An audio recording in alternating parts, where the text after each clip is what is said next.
His Eminence, Sheikh Dr. Imam Al-Hajj Usman Nuhu Sharabutu, the National Chief Imam, is an icon. And it's for me a deep and humbling moment to be addressing this occasion and to speak to the qualities of a man who has made such an invaluable contribution to the life of this country and who has touched so many of us individually through his prayers, his guidance, and wise counseling. And personally, being an avid admirer of his remarkable qualities and one who has been inspired by him. To many of us who have been close to him, we affectionately call him Malam Usman. He is humility personified. For in spite of all the high titles he has rightfully earned and deserves, he actually is more comfortable when he's simply called Malam Usman.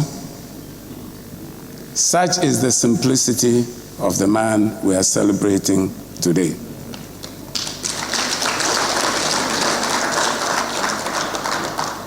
And today, we celebrate Sheikh Dr. Usman Nuhu Sharabutu, the spiritual leader, the father, nation builder, peacemaker, philanthropist, the one who unifies Muslims and Christians, Zongos and non-Zongos, all together.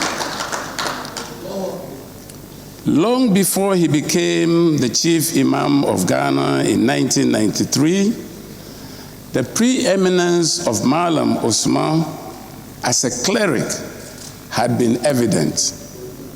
Among his peers, he was recognized as a pious clerk, an intellectually brilliant imam, erudite, and one to whom all turned to for authoritative interpretations of the Quran and the Hadith.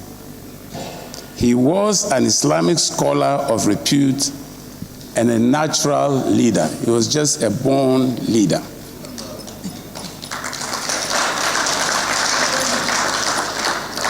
Since assuming the office of the National Chief Imam, he has brought added meaning to the position and elevated it beyond the remits of worship through his involvement and impact on different aspects of our life as a nation.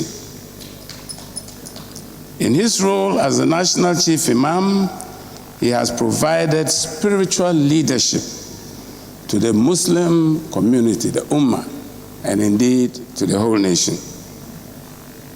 He established the Council of Ulamas to promote understanding among Islamic leaders, mediate disputes across the country, and to prevent violence in Muslim communities. Hence, the rapid and huge decline in such disputes in the communities.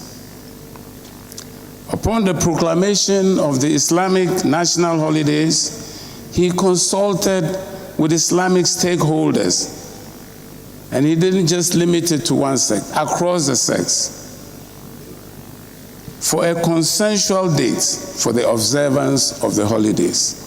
This led to the establishment of the Hilal Committee, which, among other things, created harmony on issues of the dates for the celebration of Islamic events, a matter which had hitherto been a source of division and tensions and suspicions among Muslims nationwide. He has been a champion of religious tolerance and interfaith dialogue, and I think we already have testimony of that evident today. He was therefore thoroughly worthy of the kind gesture accorded him on Easter Sunday by the Christ the King Catholic Church, which invited him to celebrate Mass with them in celebration of his birthday. And for that, we would like to express our deep appreciation to Archbishop Palmer Buckle, the Archbishop of Accra, to Father Campbell, who is also here with us, and to our brothers and sisters of the Catholic Church, indeed of the Christian faith in Ghana. What a powerful gesture of interfaith tolerance, communion, solidarity, and harmony. And I think it has been referred to, even in the BBC interview, as a light in a world of darkness. Through the Dr. Sheikh Usman Nuhu Sharabutu Foundation Trust Fund, he is revered for his philanthropic work, which is making a contribution to uplifting the needy and the most vulnerable in our society. As a scholar himself, he has always believed in the value of education for the upliftment of individuals and their societies. His Eminence has consistently preached for the Muslim community to embrace education by enrolling all children, but especially the girl child, in schools. There's hardly an utbah, a sermon, that our Imam will preach without stressing the importance of seeking knowledge, pursuing education to its highest levels. As a member of the National Peace Council, he has contributed to the development of an institution and a peace architecture which has been instrumental for resolving conflicts and sustaining peace in Ghana, and which model is indeed now being copied across our region and beyond. If His Eminence has lived to be 100 years, one of his cardinal virtues that has carried him this far has been his discipline. Our father is a disciplined person and a disciplinarian.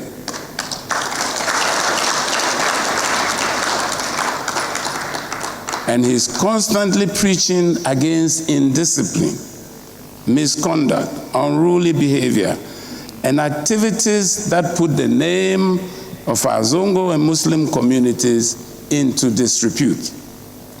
He often calls upon parents not to abandon their responsibilities in raising their children to be law-abiding and productive citizens. In the same vein, he regularly advises the youth to harness their future through education, hard work, focus, and determination, and to avoid behavior that tarnishes our image as Muslim Ummah in this country. By the teachings of Dr. Sheikh Sharabutu, reiterate our collective commitment to a peaceful electoral process guided by the spirit of tolerance, respect for diversity, and mutual understanding, so that Ghana emerges at the end of the day the winner.